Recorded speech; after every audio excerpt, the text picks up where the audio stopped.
ಅನಾಮತಿಯಲ್ಲಿ ಮಂತ್ರಮೂರ್ತಿಯನ್ನು ಕೇಂದ್ರೀಕರಿಸಿ ದೃಷ್ಟಿಯನ್ನು ನಾಸಿಕಾಗ್ರದಲ್ಲಿ ಏಕಾಗ್ರಚಿತ್ತದಿಂದ ಉಗ್ರವಾದಂತಹ ತಪಸ್ಸನ್ನು ಆಚರಿಸಿದಂತ ನನಗೆ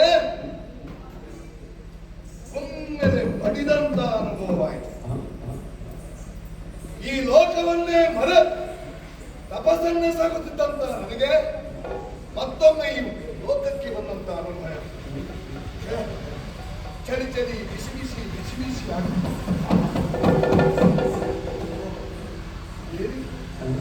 ಮಲ್ಲಿಗೆ ಬಳ್ಳಿಯೊಂದು ಮಾಮರವನ್ನು ಸುತ್ತಿದ ಹಾಗೆ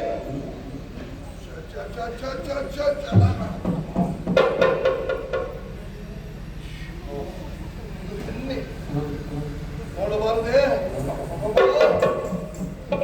ಯಾವುದನ್ನು ಮುಚ್ಚಿಬೇಕೋ ಅದನ್ನು ಮುಚ್ಚಿದ.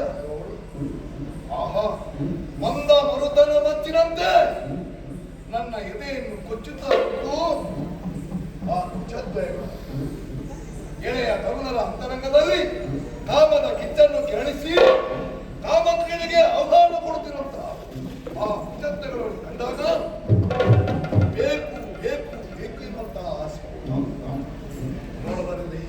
ಅಮ್ಮಮ್ಮ, ಯಾರಿಗಳು ಸುಂದರಿ ಬಾಳೆ, ಎಂತ ಗಮನೀಯ ಅರ್ಧ ತಂದಿರ ಬಾಳೆ. ಆಹಾ, ತುಂಬು ಗುರುಳು ಹಣೆಗೆಯುವಾಗ ಏನು ಆನಂದವನ್ನು ಕಾಣ್ತಾ ಇದೆ.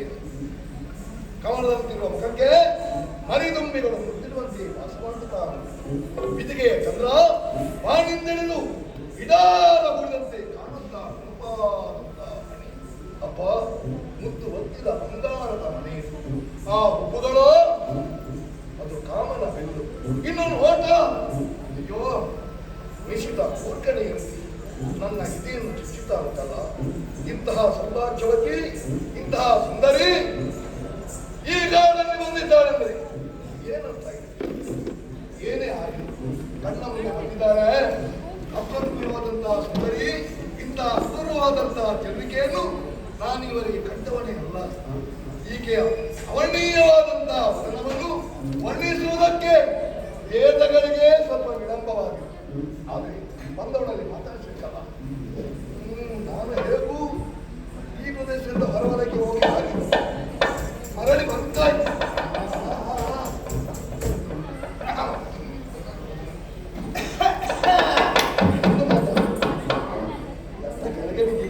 ಹೀಗೆ ಹೇಗೆ ಮಾತಾಡಿ ಹೆಸರು ಗೊತ್ತಿಲ್ಲ. ಇರಲಿ ಅಂತ ಕೇಳಿದ್ರೆ ಯಾರೇ ಯಾರೇ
ಕೆಂದುಟಿಗಳ ನಡುವೆ ಧವಳ ಗಂಗೆಯಂತೆ ಹರಿವು ನಿನ್ನ ಮಂದಹಾಸ ನನ್ನ ಮನಸ್ಸನ್ನು ಸೆಳೆಯುತ್ತದೆ, ಬುದ್ಧಿಯನ್ನು ಎಳೆಯುತ್ತದೆ.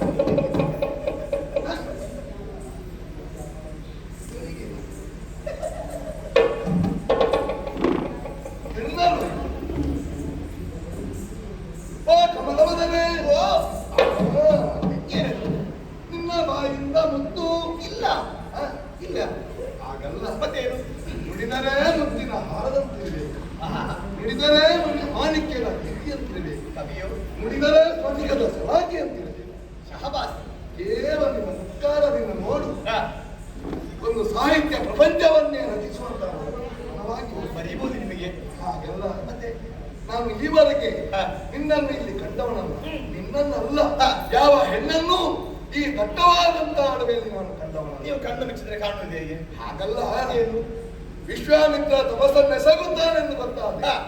ಯಾರು ನನ್ನ ಕಣ್ಣ ಮುಂಭಾಗದಲ್ಲಿ ಬರುವುದೇ ಇಲ್ಲ. ನಿಮ್ಮ ಹತ್ತಿರಕ್ಕೆ ಸುಡಲಿಕ್ಕಿಲ್ಲ. ಹೌದಪ್ಪ. ಹೌದಾ? ಎಂತ ಬಿಸಿ. ಬಿಸಿ ಹಾಗೆ ಚಳಿ ಚಳಿ ಆಗುತ್ತ. ಹೌದಾ? ಪರಿಸರದ ಬದಲಾವಣೆ ಆಗಿದೆ. ಬಂದ ಭಾರತ. ಕಣ್ಣುಗಳು ನೋಡಬೇಕೆಂದು ತೋರಿಸ್ತಾ ಉಂಟು. ಹೌದಾ? ಕಂಡಾಗ ನಿನ್ನ ಹೆಣ್ಣು ಆ, ಅದು ಕಂಡದ್ದೋ ಮತ್ತೆ ಕಂಚುಕಿಯೊಳಗಿನ ಮಿಂಚುವ ಸೊಬಗಿನ ಆ ಚಿಕ್ಕ ಪ್ರಾಯದ ಬಾಲೆ. ಹೌದು. ಹಾಗೆ ನಾನು ಅದೀಗ ಯೋಚನೆ ಮಾಡುದು. ಯಾವುದು? ಬಿಚ್ಚಿದಾಕದನ್ನು ಬಿಚ್ಚಲಿಲ್ಲ. ಎಂತದ್ದು?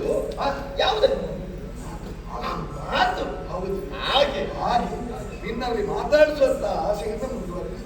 ಎಲ್ಲ ದ್ವಂದ್ವಮಯ ಪ್ರಪಂಚದಲ್ಲಿ ಮಾತಾಡುವವರು ನೀವು. ಹಾಗಲ್ಲ. ಮತ್ತೇನು? ಚದುರೆ ಓ, ಈ ದಟ್ಟವಾದಂತಹ ಕಾಡಲ್ಲಿ ನಿನ್ನಂತ ಸೌಂದರ್ಯವತಿ ಹೊಂದುವುದೇ ಒಂದು ವಿಶೇಷ. ಹಾಗೆ ಹಾಗೆ. ಹೌದು. ನಿನ್ನನ್ನು ಕಂಡರೆ ಸಾಮಾನ್ಯ ಹೆಣ್ಣಲ್ಲ, ಮತ್ತೆ ಅಸಾಮಾನ್ಯವಾದಂತಹ ಸುಮ್ಮನೆ ಇಂತ ಮಾತಾಡಿ ಸುಮ್ಮನೆ. ಭೂಲೋಕದಲ್ಲಿ ಇಂತಹ ದಿವ್ಯರನ್ನು ನಾನು ಕಂಡವನೇ ಅಲ್ಲ. ಹಾಗೆ ಆ, ಇನ್ನು ಪಾತಾಳದ ಕನ್ಯೆಯೋ ಹಾಗಿದ್ದೇನೆ ನಾನು. ದೇವ ಕನ್ಯೆಯೋ ಎಂತದ್ದು? ಹಾಗೆ ನಿನ್ನ ಸಂಪೂರ್ಣವಾದಂತಹ ವಿಳಾಸವನ್ನು ತಿಳಿಯುವಂತಹ ಕುತೂಹಲವನ್ನು ಈ ದಟ್ಟ ಅಳವಿಗೆ ಏಕಾಂಗಿಯಾಗಿ ಬಂದವಳು ನೀನು ಯಾರು? ಯಾರು? ಮದುವೆ ಆಗಿದ್ದರೆ ವರನಾರು? ಎರಡನೇ ಇನ್ನಂತಹ ಚೆಲುವಿನ ಪಂಚರನ್ನು ಈತರಿಗೆ ಕಾಣಿಕೆ ಇಟ್ಟಂತಹ ಪುಣ್ಯ ಪುರುಷರು ಯಾರು?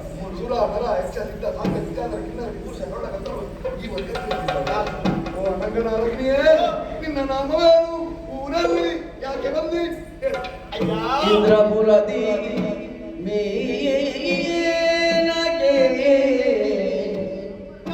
ಎಂದೆನ್ನುವ ಅಪ್ಸರೆ,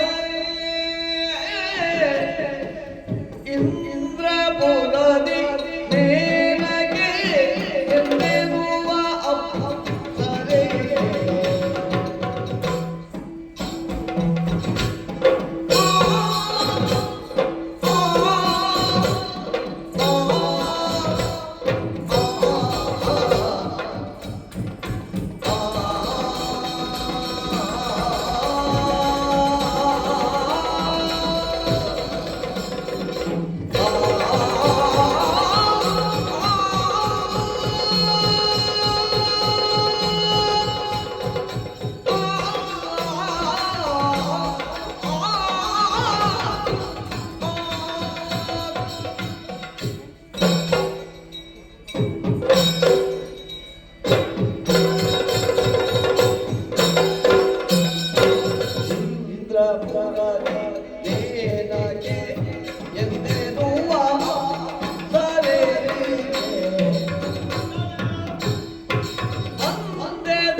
ಮಿಂದು ಪುಷ್ಕರ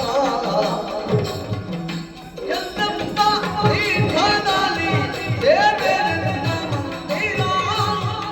ಆ, ಆ, ಆ,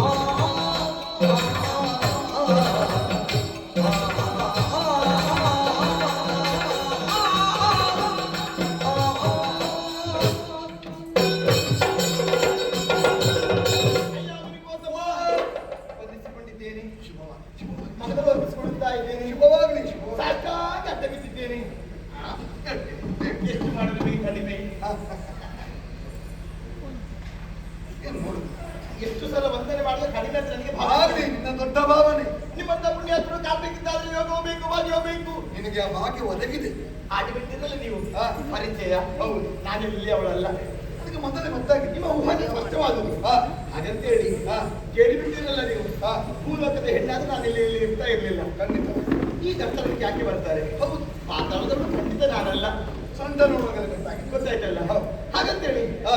ಒಂದು ರತ್ತು ಸತ್ಯ. ಏನು ಮೇಲೆ ಲೋಕ ಅಂತ ನೀವು ಹೇಳಿದ್ದೀರಿ. ದೇವಲೋಕದ ಗೊತ್ತಾಯ್ತಾ? ನೀನು ದೇವಲೋಕದ ಅಪೂರ್ವವಾದಂತ ಈ ಚೆಲುವೆ ಅದಕ್ಕೆ ಸಾಕ್ಷಿ. ಹಾಗೆ ಅಲ್ಲಿ ಯಾರು ಗೊತ್ತಾಯ್ತು? ಅಲ್ಲಿ ಯಾರು ನೀನು? ಗೊತ್ತಾಗಿಲ್ಲ. ಇಂದ್ರನಿಗೆ ತುಂಬಾ ಹತ್ತಿರದವಳು. ನನಗೆ ತುಂಬಾ ಹತ್ತಿರದವಳು. ನನಗೆ ಹತ್ತಿರದವಳು ನಾನೇ. ಕ್ಷಮಿಸಬೇಕು. ನೀವೇ ಕೈ ಮುಗಿದು ಮಹಾ ತಪಸ್ವಿಯಾದಂತಹ ನನ್ನ ಮನಸ್ಸು ಚೆಲುವಿಗೆ ಕಂಡು ಚಂಚಲವಾಯ್ತಲ್ಲ. ಅಂದ್ರೆ? ಅಮ್ಮ ಮಹಾ ಪತಿವ್ರತೆ ಸಚಿದೆ. ಕಣ್ಣು ಸಾಲಿಬಿಟ್ಟ. ಅಲ್ಲ ದೇವೇಂದ್ರನಿಗೆ ತುಂಬಾ ಹತ್ತಿರ ಇರಬೇಕು. ನಮ್ಗೆ ಅನ್ಸುತ್ತೆ ಇಲ್ಲ. ಹಾಗಾದ್ರೆ ಹತ್ತಿರ ಹೇಗೆ? ಸಚಿ ನಾನಲ್ಲ. ಸಚಿ ಅಲ್ವಾ? ಆಹಾ. ಒಳ್ಳೆದು. ಒಳ್ಳೆದು. ಯಾಕೆ ಒಳ್ಳೆದು? ಅಲ್ಲ ಸಚಿ ಅಲ್ವಾ? ಅಲ್ಲ ಹಾಗೆ. ಅಂದ್ರೆ ಹಾ. ಅಪ್ಸರಾ ನಾರಿರು ಅಂತ ಕೇಳಿದ್ದೀರಾ? ಅಪ್ಸರಾಂಗನ ಯಾರು? ಅದ್ರಲ್ಲಿ ಒಬ್ಬಾಕೆ ನಾನು. ಈಗ ಸ್ವಲ್ಪ ಯಾವುದು? ಇನ್ನು ಹೇಳುತ್ತ ಬೇಡ. ಏನು? ನೀನು ಖಂಡಿತವಾಗಿಯೂ ರಂಬೆ ರಂಬೆ ರಂಬೆ. ರಂಬೆ ಅಲ್ಲ ರಂಬೆ. ಅಲ್ಲ ಇಂಥ ಚೆಲುವಿಗೆ ರಂಬೆಗೆ ಮಾತ್ರ ಇರ್ಬೇಕು. ಈ ದೊಡ್ಡವರ ಹೆಸರು ಬಿಟ್ಟರೆ ನಡೆದೋದ ಹೆಸರು ಗೊತ್ತಾಗುದೇ ಇಲ್ಲ. ಅವರೇ ದೊಡ್ಡವರಿಗೆ ಕುಂಬಳಕಾಯಿ ಸುಮ್ಮನೆ ರಂಬೆ. ನೀನು ಸಿಟ್ಟು ಬಂದು ಹಿಂಸೆ ಹಾಕಿ. ನಾ ರಂಬೆ ನಿಮಗೆ ಕಾಣ್ತಾ ಇಲ್ಲ. ಅಲ್ಲ ನಾನು ಹೇಳುದು ಅದಕ್ಕೆ ಏನಿದೆ? ಯಾವುದು?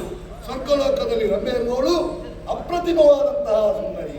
ರಂಬೆ ಹಳೆಯವಳು ಸುಮ್ಮನೆ ಇರೋದು ನೀವು. ಹ? ರಂಬೆ ಅಲ್ಲ ನಾ. ಹಾಗಾದ್ರೆ ಗೊತ್ತಾಯ್ತು. ಯಾವುದು? ನೀನು ಊರ್ವಶಿಯೇ ಆಗಿರ್ಬೇಕು. ಏನು?